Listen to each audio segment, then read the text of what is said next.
தமிழொலி நேயர்களுக்கு வணக்கம். இன்றைய காலை நேர தலைப்புச் செய்திகள். நாட்டில் 3 தசாப்த காலமாக நிலவிய போர் மௌனிக்கப்பட்டு இன்றுடன் 16 ஆண்டுகள் நிறைவடைகின்றன. 2009ஆம் ஆண்டு மே மாதம் இடம்பெற்ற இறுதிக்கட்ட யுத்தத்தில் உயிரிழந்த தமிழ் மக்களின் நினைவாக வருடாந்தம் மே மாதம் 18ஆம் தேதி முள்ளிவாய்க்கால் நினைவேந்தல் அனுஷ்டிக்கப்படுகின்றது. இதன்படி வருடாந்தம் மே மாதம் 12ஆம் தேதி முதல் 18ஆம் தேதி வரை முள்ளிவாய்க்கால் நினைவேந்தல் வாரம் அனுஷ்டிக்கப்படுகின்றது. முள்ளிவாய்க்கால் நினைவேந்தல் வாரத்தை முன்னிட்டு வடக்கு கிழக்கில் நினைவேந்தல் நிகழ்வுகள் முன்னெடுக்கப்பட்டு முள்ளிவாய்க்கால் கஞ்சி வழங்கும் நிகழ்வுகளும் இடம்பெற்று வருகின்றன. இதேவேளை முள்ளிவாய்க்கால் நினைவு சுமந்த ஊர்தி பவனி இன்றைய தினம் முள்ளிவாய்க்கால் முற்றத்தை சென்றடைய உள்ளதும் குறிப்பிடத்தக்கது. சம்பூர் கடற்கரை சேனை பகுதியில் இடம்பெற்ற முள்ளிவாய்க்கால் நினைவேந்தல் நிகழ்வில் காட்சிப்படுத்தப்பட்டிருந்த பதாகையை காவல்துறையினர் கழற்றி சென்றுள்ளனர். குறித்த பகுதியில் இலங்கை தமிழரசு கட்சியின் மூதூர் கிளை ஏற்பாட்டில் நேற்று மாலை முள்ளிவாய்க்கால் கஞ்சி பரிமாறப்பட்டுள்ளது. நினைவேந்தல் நிகழ்வு ஆரம்பமாக இருந்த நேரத்தில் காட்சிப்படுத்தப்பட்ட பேனர் பிரச்சினைக்குரியது என அவ்விடம் வந்த சம்பூர் காவல் நிலையத்தின் உதவி காவல்துறை பரிசோதகர் தெரிவித்து பதாகை கலட்ட முற்பட்ட போது முள்ளிவாய்க்கால் நினைவேந்தல் ஏற்பாட்டாளர்களுக்கும் குறித்த காவல்துறை அதிகாரிகளுக்கும் இடையில் சிறிய வாய்த்தர்க்கமும் ஏற்பட்டுள்ளது. அதனைத் தொடர்ந்து சம்பந்தப்பட்ட பதாகை காவல்துறை அதிகாரிகளினால் எடுத்துச் செல்லப்பட்டுள்ளது. மருத்துவ ஆய்வக தொழில்நுட்ப வல்லுநர் மற்றும் பிசியோதெரபிஸ்ட் பதவிகளுக்கான பட்டதாரிகளை ஆட்சேர்ப்பு செய்வதற்கான நேர்காணல்கள் சுகாதார அமைச்சில் நடைபெற்றுள்ளன. சமீபத்தில் நடைபெற்ற போட்டி பரீட்சையில் தகுதி பெற்றவர்களுக்காக இந்த நேர்காணல்கள் நடத்தப்பட்டதாக சுகாதார அமைச்சு தெரிவித்துள்ளது. மருத்துவ ஆய்வக தொழில்நுட்ப வல்லுநர் பதவிக்கு 294 பேரையும் பிசியோதெரபிஸ்ட் பதவிக்கு 200 பேரையும் நியமிக்க சுகாதார அமைச்சு இதுவரை ஒப்புதல் அளித்துள்ளதாக தெரிவிக்கப்படுகின்றது. அரசு நிறுவனங்களுக்கு ஏலத்தில் விடுமாறு அறிவிக்கப்பட்ட போதிலும் சுகாதார அமைச்சகத்துக்கு சொந்தமான 6 சொகுசு வாகனங்கள் மறைத்து வைக்கப்பட்டுள்ளதாக தெரிவிக்கப்படுகின்றது. அரசு நிறுவனங்களுக்கு சொந்தமான அதிக திறன் கொண்ட சொகுசு வாகனங்களை ஏலம் விடப்பட்டு மார்ச் 1ஆம் தேதிக்கு முன்னர் வருவாய் அறிக்கைகளை சமர்ப்பிக்குமாறு நிதியமைச்சின் செயலாளர் முன்னதாக அமைச்சக செயலாளர்கள் உட்பட அனைத்து அரசு துறை தலைவர்களுக்கும் அறிவித்திருந்தார். சுற்றறிக்கை மூலம் அறிவிக்கப்பட்ட போதிலும் சுகாதார அமைச்சின் 6 அதிகாரிகள் கேள்விக்குரிய 6 வாகனங்களை ஏலத்திற்கு சமர்ப்பிக்கவில்லை என்று கூறப்படுகின்றது. இது தொடர்பில் சுகாதார அமைச்சர் நலிந்த ஜேதிசவுக்கும் அறிவிக்கப்பட்டுள்ளது. அந்த வாகனங்களை ஏலம் விடுவதற்கான முதற்கட்ட பணிகளை கையாள ஒரு குழுவும் நியமிக்கப்பட்டுள்ளது. யாழ்ப்பாணம் தென்மராட்சியைச் சேர்ந்த இளைஞர் ஒருவன் ஊசி மூலம் உடலில் போதைப் பொருளை ஏற்றிய நிலையில் மயக்கமடைந்து சாவகச்சேரி ஆதார வைத்தியசாலையில் அனுமதிக்கப்பட்டுள்ளார். சம்பவத்தன்று இளைஞன் ஊசி மூலம் உடலில் போதைப் பொருளை ஏற்றியுள்ள நிலையில் திடீரென மயக்கமடைந்துள்ளார். பின்னர் இந்த இளைஞன் சாவகச்சேரி ஆதார வைத்தியசாலையின் அவசர சிகிச்சை பிரிவில் அனுமதிக்கப்பட்டுள்ளார். அதேவேளை குறித்த இளைஞன் நீண்ட காலமாக ஊசி மூலம் உடலில் போதைப் பொருளை ஏற்றி வந்துள்ளதாக போலீஸ் விசாரணையில் தெரிய வந்துள்ளது. பலத்த மழை காரணமாக நாவலப்பட்டி பகுதியில் வெள்ளப்பெருக்கு ஏற்பட்டுள்ளது. நாவலப்பட்டி பேருந்து நிலையம் மற்றும் அதற்கு அருகிலுள்ள பிரதான வீதியில் வெள்ளப்பெருக்கு ஏற்பட்டுள்ளதாக தெரிவிக்கப்படுகின்றது.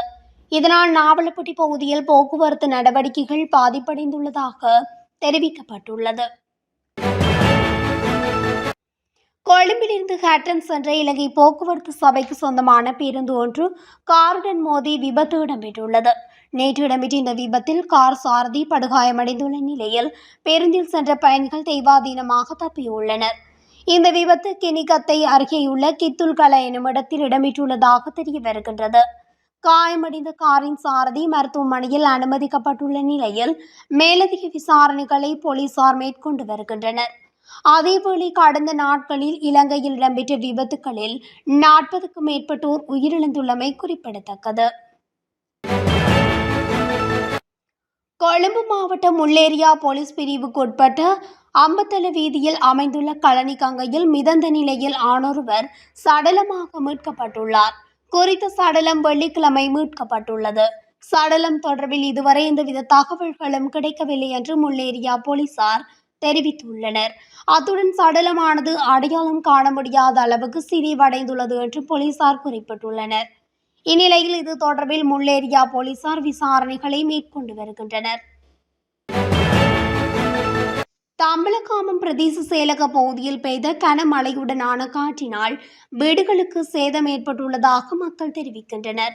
தம்பலகாமம் பிரதேச பகுதியின் கல்மெடியாவ தெற்கு கிராம சேவகர் வடக்கு மற்றும் பாரதிபுரம் உட்பட பல இடங்களில் உள்ள வீடுகளின் கூரைகள் மற்றும் கட்டடங்களும் பாதிக்கப்பட்டுள்ளதாக தெரிவிக்கப்படுகின்றது. மன்னாரில் நேற்று காலை வீசிய பலத்த காற்று மற்றும் மழை காரணமாக மக்களின் இயல்பு வாழ்க்கை பாதிக்கப்பட்டுள்ளது. மேலும் பலத்த காற்று மற்றும் மழை காரணமாக மன்னார் பேசாலை கிராம மீனவர்கள் பாதிப்பை எதிர்நோக்கியுள்ளனர்.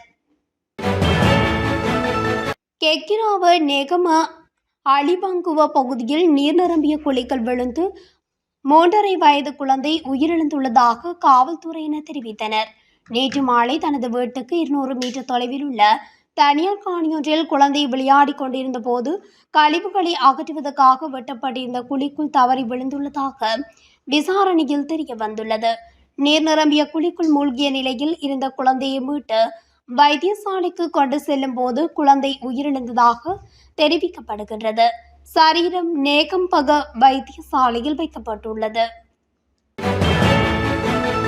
இந்த ஆண்டு இதுவரை வெளிநாட்டு வேலைவாய்ப்புக்காக பதிவு செய்த இலங்கையர்களின் எண்ணிக்கை 1,00,000 தாண்டியுள்ளதாக இலங்கை வெளிநாட்டு வேலைவாய்ப்பு பணியகம் அறிவித்துள்ளது. ஜனவரி முதல் மே மாதம் நடுப்பகுதி வரை மொத்தம் 1,413 நபர்கள் பதிவு செய்து வெளிநாட்டு வேலைவாய்ப்புக்காக நாட்டை விட்டு வெளியேறியுள்ளனர் என்று இலங்கை வெளிநாட்டு வேலைவாய்ப்பு பணியகம் தெரிவித்துள்ளது. இந்த ஆண்டு இறுதிக்குள் மொத்தம் 3,40,000 இலங்கையர்களை வெளிநாட்டு வேலைவாய்ப்புக்காக அனுப்ப இலக்கு வைத்துள்ளதாகவும் பணியகம் மேலும் தெரிவித்துள்ளது. நாட்டின் பல பகுதிகளில் அடுத்த சில நாட்களுக்கு மழையுடனான வானிலை நிலவும் என வளிமண்டலவியல் திணைக்களம் தெரிவித்துள்ளது. அதன்படி மேல் சப்ரகமுவ மத்திய வட மற்றும் வடமேல் மாகாணங்களிலும் காலி மற்றும் மாத்தறை மாவட்டங்களிலும் அடுத்த சில நாட்களுக்கு மழையுடனான வானிலை காணப்படும் என தெரிவிக்கப்படுகின்றது. அதேபோல் நாட்டின் பல பகுதிகளில் வானம் மேகமூட்டத்துடன் காணப்படும். நாட்டின் ஏனைய பகுதிகளில் மாலை அல்லது இரவு நேரங்களில் சில இடங்களில் மழை அல்லது இடியுடன் கூடிய மழை பெய்யக்கூடும். வவுனியாவில் நேற்று வீசிய சூறாவளி காற்றால் மரங்கள் முறிந்து வீழ்ந்துள்ளதுடன் மக்களின் இயல்பு வாழ்க்கை பாதிக்கப்பட்டுள்ளது. நேற்று காலை 7 மணியளவில் கடும் சூறாவளி காற்று வீசியதுடன் மழையும் பொழிந்துள்ளது. இதனால் மாவட்டத்தின் பல்வேறு பகுதிகளில் மரங்கள் முறிந்து வீழ்ந்துள்ளதுடன் மின்தடையும் ஏற்பட்டுள்ளது. குறிப்பாக மின்படங்களுக்கு மேல் மரங்கள் வீழ்ந்தமையால் சில பகுதிகளில் மின்சார தடங்கள் ஏற்பட்டுள்ளது. தாழ்நில பகுதிகளில் வெள்ள நீர் தேங்கியுள்ளதுடன் மக்களின் இயல்பு வாழ்க்கை பெரிதும் பாதிக்கப்பட்டுள்ளது. ஹபரணி திருகோணமலை வீதியில் அனுராதபுரம் ஹபரணி கல்பங்குவ பிரதேசத்தில் இடம்பெற்ற விபத்தில் ஊடகவியலாளர் ஒருவர் உயிரிழந்துள்ளதாக போலீசார் தெரிவித்தனர். இந்த விபத்து நேற்று அதிகாலை இடம்பெற்றுள்ளது. வாகனம் ஒன்று ரத்தினபுரியிலிருந்து காந்தலாய் நோக்கி பயணித்து மோட்டார் சைக்கிளுடன் மோதியதில் இந்த விபத்து இடம்பெற்றுள்ளது. விபத்தின் போது மோட்டார் சைக்கிளை செலுத்தி சென்ற இளைஞன் சம்பவ இடத்திலேயே உயிரிழந்துள்ளதாக போலீசார் தெரிவித்தனர். உயிரிழந்தவர் திருகோணமலை காந்தலாய் பகுதியைச் சேர்ந்த இளம் ஊடகவியலாளர் எனவும் தெரிவிக்கப்படுகின்றது.